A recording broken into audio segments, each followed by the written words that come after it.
Yung next na message for you. Wow, so take a leap of faith mga kapiksi, no? This is kabaliktaran, guys, no? Ng fear. Yung pagkakaroon ng faith mga kapiksi. Dapat dito kayo nagfo-focus sa pagkakaroon ng faith, pagkakaroon ng trust sa universe mga kapiksi. Kapag may tiwala kayo, kapag may faith kayo, malalabanan nyo yung mga takot, guys, no? So dito kayo palagi mag-focus, always. Mga kapiksi, kailangan nyo ng blind faith, kailangan nyo ng maging persistent and maging consistent sa mga bagay na hinihiling nyo at pinagdadasal nyo.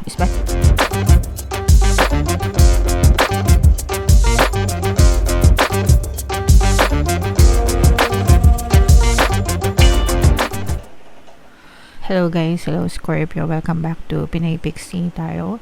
Ang pamagat ng episode natin for tonight is messages from the universe para ngayong October to November para sa Scorpio, Sun, Moon, Rising sign and Venus. Kung ano na lang yung makaresonate, guys, take that message kasi hindi lahat ng mensahe ay mag-resonate sa inyo.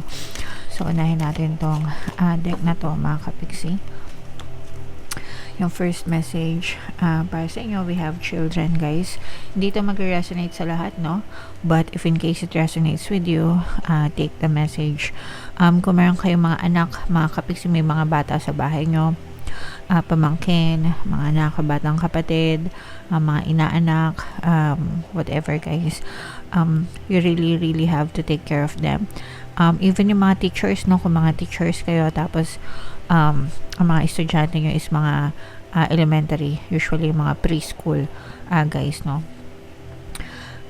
Very crucial sa stage nila yung development, especially yung 0 to 7 years old, guys, kasi hindi pa yan marunong mag-isip. Dina-download lang yan sa isip nila kung ano yung tinuturo natin sa kanila. So make sure na turuan nyo sila ng mga magagandang leksyon na para maging positibo yung pananaw nila sa buhay, mga kapiksi, okay? So yun na lang yung pinaka the best na pwede nyong ipamana sa mga anak nyo, yung mga magagandang aral, mga kapiksi. So yeah. And yung next message for you, Scorpio. Face your fears. Isa to sa mga favorite ko, mga kapiksi, na sinishare sa inyo, especially pagdating sa fear. Guys, palagi ko sinishare yung quote na napanood ko, narinig ko dun sa movie na Dune. Sabi ng author doon, guys, I must not fear. Fear is the mind killer. It's a little death that brings obliteration. So in layman's term, mga kapiksi, yung takot, yun yung pumapatay sa mga pangarap natin sa buhay, no? So, wag nating hayaan na mawala yung mga pangarap natin sa buhay, na hindi natin makamit yung mga pangarap natin sa buhay dahil lang sa natatakot tayo. We are afraid of taking chances, of taking risks. When in fact, yung fear, hindi naman talaga siya totoo, no? It's not true. It's not tangible sa totoong buhay unless na papaghariin mo siya sa isip mo. Kapag talagang pinaghari mo siya sa isip mo, eventually talaga mapupush out siya sa iyong physical reality. But ang totoo, kung hindi mo siya iniisip and hindi mo siya binibigyan ng space sa isip mo, hindi siya magkakatotoo sa totoong buhay. Hindi mo siya ma-experience sa totoong buhay. So in short, huwag kayong matakot, no? Huwag niyong lagyan ng space sa isip nyo yung mga bagay na kinakatakutan nyo para hindi siya mangyari sa totoong buhay. Okay? Alright. And yung number 3 yung susunod na message for you, Scorpio. New beginnings. Ito isa rin sa mga favorite ko dito sa cards na to, guys. New beginnings, mga bago simula, new journey, new chapter. And I would like to express it as everyday na nabubuhay tayo, guys, no?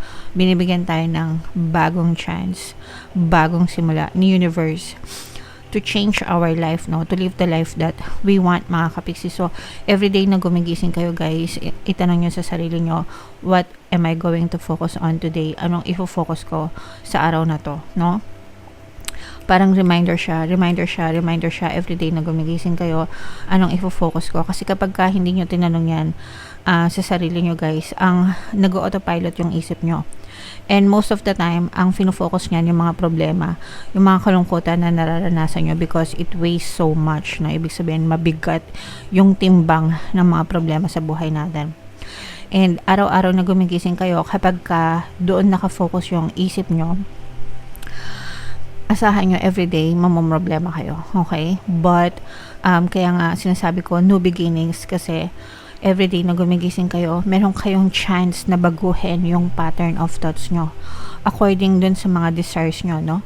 So, imbis na isipin yung mga problema, yung mga reklamo nyo sa buhay, isipin nyo na masagana kayo, magaan ang buhay nyo, madali lang ang pera sa buhay, di ba? Masaya kayo, masaya ang relationship nyo, everything na magpapasaya sa nyo, mga kapiksi. Okay? So, wag niyong sayangan yung araw-araw na gumigising kayo sa pag-iisip ng mga problema. Instead, gamitin nyo siya sa pag-iisip ng mga desires nyo, yung mga bagay na magpapasaya sa inyo. Okay? Sana naintindihan nyo, mga kapiksi. And another message for you, Scorpio. Wow, good fortune, swerte guys, no? Ang kining nyo na to guys. I-mind nyo na to agad sa comment section, mga kapiksi. Good fortune, good luck, swerte, no? So, maaari kayong swertehan. Invite nyo yung swerte sa buhay nyo guys, no? Yung favorite na palagi ko sinishare sa inyo. Swerte ako sa lahat ng aspeto ng buhay ko.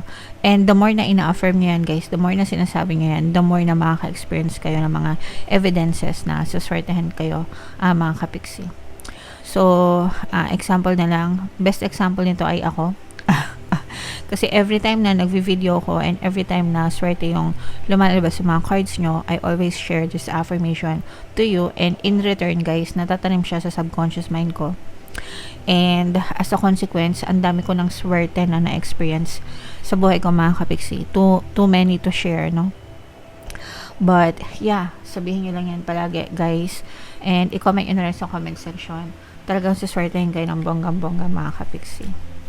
Whether it's malaking swerte or maliit na swerte, it doesn't matter as long as swerte kayo guys, okay? That's what counts. Yung next na message for you. Wow, so take a leap of faith, mga kapiksi, no? This is kabaligtaran, guys, no? Ng fear. Yung pagkakaroon ng faith, mga kapiksi. Dapat dito kayo nagfo-focus sa pagkakaroon ng faith, pagkakaroon ng trust sa universe, mga kapiksi. Kapag may tiwala kayo, kapag may faith kayo, malalabanan nyo yung mga takot, guys, no? So, dito kayo palagi mag-focus, always. Mga kapiksi, kailangan nyo ng blind faith, kailangan nyo ng maging persistent and maging consistent sa mga bagay na hinihiling nyo at pinagdadasal nyo, especially if you are praying, no? Palagi ko yung sinasabi, kapag nagdadasal kayo, dapat may tiwala kayo. Kung nagdadasal kayo guys, that hindi na kayo namumroblema, that hindi na kayo nalulungkot, that hindi na kayo natatakot. Kasi kung nagdadasal kayo, unang-una dapat naniniwala kayo sa dinadasalan nyo, pangalawa dapat naniniwala kayo sa dinadasal nyo, no? So, alisin nyo na yung mga takot guys, no? And have faith, mga kapiksi. And another message for you, Scorpio. Gratitude. Ito, dapat practicing nyo to guys, no? Kasi the more na grateful kayo, the more na inaakit nyo itong mga swerte na to sa buhay nyo, the more na inaakit nyo yung mga blessings sa buhay nyo. At saka kapag ka-grateful kayo guys, instant shift siya from negative to positive, no? As in talaga. Imbis na nagrereklamo kayo sa buhay, guys, no? Matuto kayo magpasalamat everyday. As in, everyday talaga. Always be grateful. Magdasal kayo ng pagpapasalamat. Pag yung dasal ko guys, when I pray, it's always about thanking the universe, thanking God for everything. Mga kapiksi, yun lang, ganun lang ako magdasal, palagi lang ako nagte-thank you sa kanya, mga kapiksi. And the more na nagte-thank you kayo guys, the more na the universe will give you things to be grateful for. Okay? So be grateful for all you have guys, no matter how big, no matter how small, mga kapiksi. So ito guys, i-mind nyo na itong mga swerte na to, itong mga new beginnings na to, mga kapiksi, no? Comment nyo na sa comment section. Mind swerte, mind new beginnings, yan. So bunot lang tayo ng additional card guys. Panoorin nyo muna yung video natin regarding sa ating paano mag-manifest ng abundance video course. Kapiksi, sawa ka na ba sa mga struggles at hirap sa buhay mo? Masipag ka ba at masikap sa buhay ngunit hindi ka pa rin umaasenso? Ilang beses ka na bang nag-attempt mag-negosyo at mag-invest pero palagi ka pa rin nalulugi? Sa pagkakataon na ito ay maaaring may subconscious beliefs ka na nagiging balakid sa iyong pag-unlad at pagyaman. Introducing, paano mag-manifest ng abundance video course. Dito ay matututunan mong ma-overcome ang mga balakid mo para tuluyan ka ng umunlad, umasenso, sumagana, maging matagumpay, successful at maswerte sa iyong kabuhayan, pera, trabaho, negosyo sa lapi at kaperahan ng bonggang-bongga. Dali, mag-send na ng email sa pinoypixitayo@gmail.com at simulan na ang iyong pagyaman ngayon.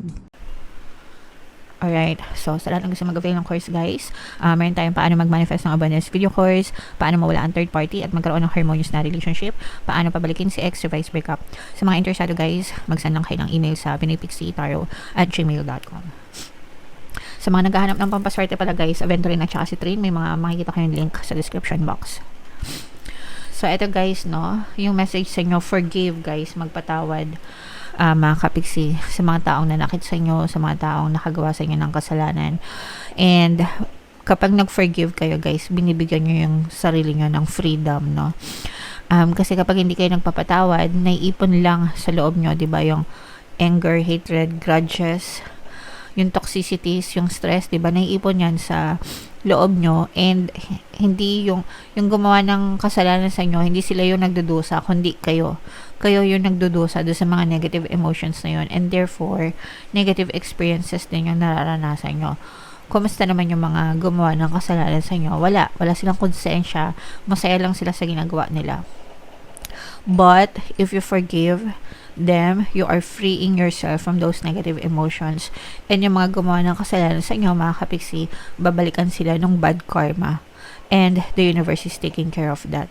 So hindi mo na yung role, no? Ang role mo is to forgive them para maging magaan yung puso mo, yung pakiramdam mo, kapiksi. Kasi may mga nagko-comment sa atin when it comes to forgiveness, kapiksi, hindi ko siya mapatawad, sobrang lala ng ginawa niya sa akin. So it's fine, bahala kayo kung ayaw niya magpatawad, that's your call. Pero again, sinong nagdudusa, sila ba o ikaw? Ask yourself that, okay? Alright. So ito yung message dyan. Of course, anger can always be justified, but then so can forgiveness. Just depends on how much more you want from the adventure, diba? So yeah, kung gusto niya i-justify yung galit nyo sa kanila, diba? Eh di sige, huwag nyo silang patawarin. Pero pwede nyo rin i-justify yung forgiveness, mga kapiksi. And that's again, no, your freedom, guys. Alright? So kung gusto mo maging malaya, ayaw mo nang mastak, ayaw mo nang masaktan ng paulit-ulit, matuto kang magpatawad, kapiksi. Alright, so napakaganda ng message guys. Comment down below if naka-resonate kayo, mga kapiksi, and ito yung ating 2026 Pick a Card Kapalaran. Panoorin nyo na. Ito naman yung ating success stories ng paano mag-manifest ng abundance video course. Thank you for liking, sharing, and subscribing guys. See you next time. I love you all. Have a nice day. Bye-bye.